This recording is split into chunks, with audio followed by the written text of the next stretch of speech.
Well, good to be back with you in the Savage Nation audience, especially the week of the Independence Day celebration, although it may be hard to find things for which to celebrate in a country that is under Obama. And it wasn't one nation under Obama. It was one nation under God, as we know. And this past week, they passed another, 2,000-page bill into law who's read about financial enslaving of all Americans. Of course, it's a Wall Street bill, as they say, but has little or nothing to do with improving freedom in America, everything to do with regulating whatever is left of freedom on out.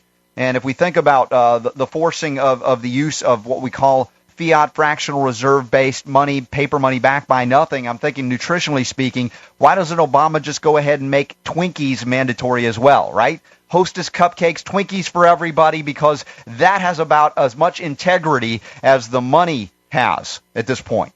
And when we speak of course, eating, it isn't all about calories. You know, people are under the impression it's all about what calories you put in there, never about the quality of the calories when it comes to government.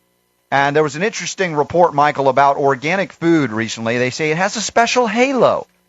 Is it angelic? Is it angel food cake that's organic? Well, sort of, because this study was about junk food. They were comparing people or talking to people who ate organic junk food as opposed to those when they ate non-organic junk food. And study participants who ate the cookies labeled as organic thought they contained 40% fewer calories than those who ate the same unlabeled cookies. That might be just regular, conventionally grown and baked cookies. And I think this really sends everybody down the wrong direction. People, even those that like to eat organic, are being duped by the calories in, calories out concept. It's a very kind of immature concept about how the body's metabolism actually functions. Mm-hmm.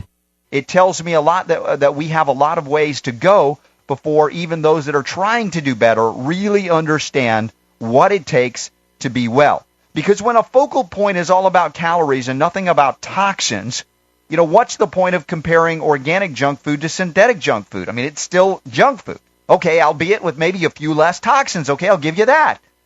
But the concept of how we interact with calories, how we interact with the food, if the food is pure and whole and unadulterated, non-genetically modified, of course, by God, we know what to do with it. Our body cells know what to do with it. It's broken down into ever smaller parts until it is released to be utilized in the body as energy. Which really bugs me about people that argue against energy medicine, if you think about it, because how can you argue that energy doesn't affect or impact on matter? Of course it does. I mean, the simple act of hearing words can impact your energy levels. If the words are insulting or upsetting to you, it alters your energy. How you feel, that alters your physiology. This is not rocket science. It's not new age frou-frou. I mean, this is basic concepts of how life itself works. So when we talk about the economics of scale, we've got to understand that you just can't print money out of thin air and expect it to retain the value, even though there are legal tender laws. It's kind of like, that's why I made the joke about let's just force everybody to eat Hostess cupcakes, breakfast, lunch, and dinner, right? It'd be easy to make them all. But, the fact that multinational corporations with no allegiance to any nation or state abhor competition should be a clue to us all. What should that clue be about? Of course, it's that there's actually one entity larger than even the multinational corporations that abhors competition even more than they do. Well, what is that? So that entity is known as government. And again, I'm tying in these two very important nutritional issues, economic nutrition or nutritional economics and nutritional nutrition. Because in regards to the economic status we have, being forced since 1913 under legal tender laws under the Federal Reserve Act to accept something that is devoid of genuine value versus what thousands of years has taught us about the use of metals like gold, for instance. And even if you don't want a gold standard, I know a lot of people argue against it, whoop-de-doo! You could have the freedom to choose it. Why not? Isn't freedom a fundamental American ideal as we're heading into the Independence Day celebration? The birth of our nation, the Declaration of Independence, where now we are celebrating a declaration of dependence. Dependence on the pharmaceutical industrial complex for our sustenance. How absurd is that?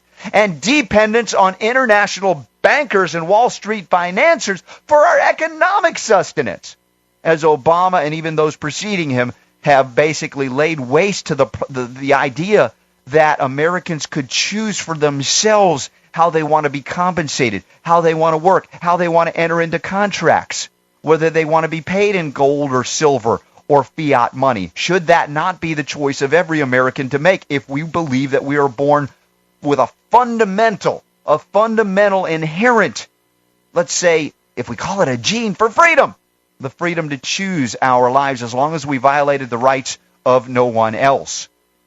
And so even if you're woefully ignorant of money, the business cycle, and free markets, why would anybody be against free competition in currency? I mean, who would argue against that freedom? Okay, we don't have to set up one standard. Let people decide what they want to utilize. I see what you mean. Would you choose gold, silver, or paper backed by nothing in exchange for your goods and services if you could?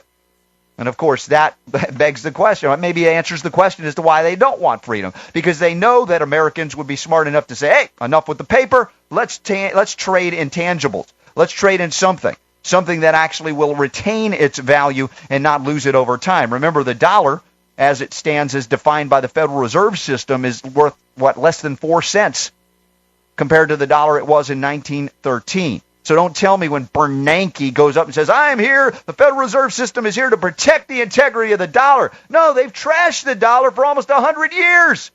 And Obama's not smart enough to figure it out, or, in fact, he is so smart that he wants to continue the destruction of the American way of life by destroying us economically. And even if you're woefully ignorant about natural ways, for instance, to cure cancer, things we've covered here on the Savage Nation, why would you be against free competition in health and healing?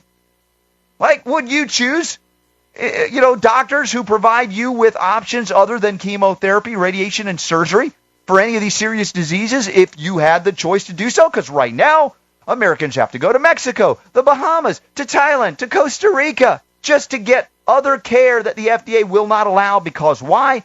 This isn't an argument whether it works or it doesn't, Michael. This is about the freedom to choose healing paths that may be different and distinct from that which the government pharmaceutical industrial complex has mandated and then basically banned everything else. Like I said, who hates competition worse than government? I don't know anybody. Government is the big dominator on competition, the competition to use force, the competition to use fraud.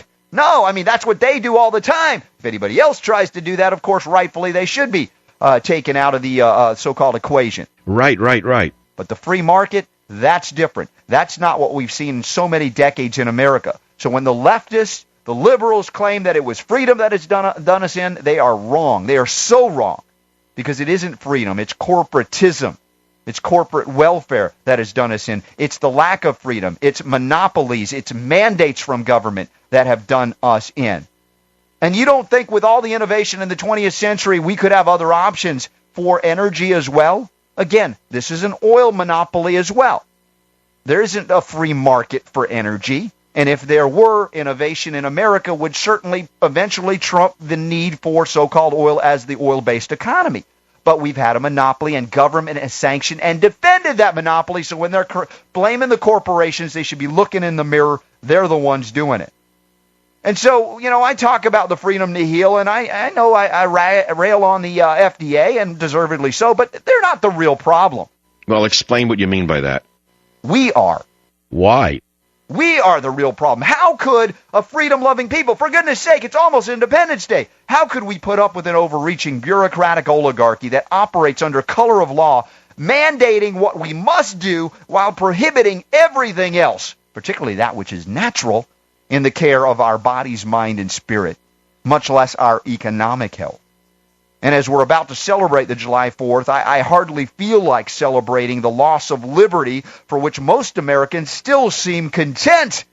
Although those in the Tea Party movement that are being berated by the left and even some in the Republican Party, certainly, we feel what they're going through. This is what we want to have happen, is the awareness be, rise up to where we can actually acknowledge the real source, the real cause of our problems, so we can correct it, not just paper it over, not just Band-Aid it over, or not just drug and medicate all of America under Obamacare so they don't know what's going on. So this Independence Day, Michael, I would urge all of us out here, and especially in the Savage Nation audience, let's tell a neighbor, don't be a sheeple. Don't be a chicken.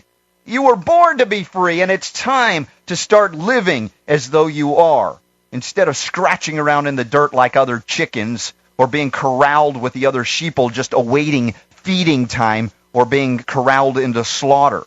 Sure. So what happens when Obama, Pelosi, Reid, and the rest of the government vampires and leeches can no longer steal from you, your neighbor, your child, your grandchildren to feed somebody else, or whether it be to feed you? What are you going to do then? Well, thanks for the report, Robert. Where can we read more?